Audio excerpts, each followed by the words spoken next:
السلام عليكم. جمعة مباركة ورمضان كريم على الكل. أنا عامل الفيديو دوت علشان أعتذر لإخواتي النوبيين.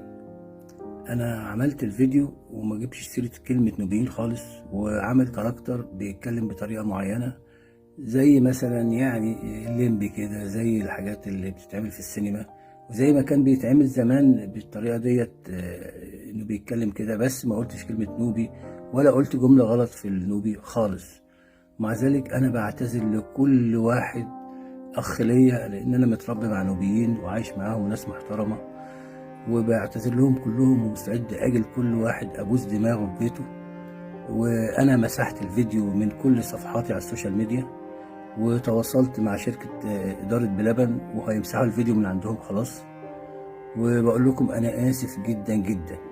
مش عيب ان الواحد يغلط، بس يعني العيب انه يستمر في الغلط. فانا بعتذر عن الفيديو اللي انا عملته ده، واقول لكم حقكم عليا.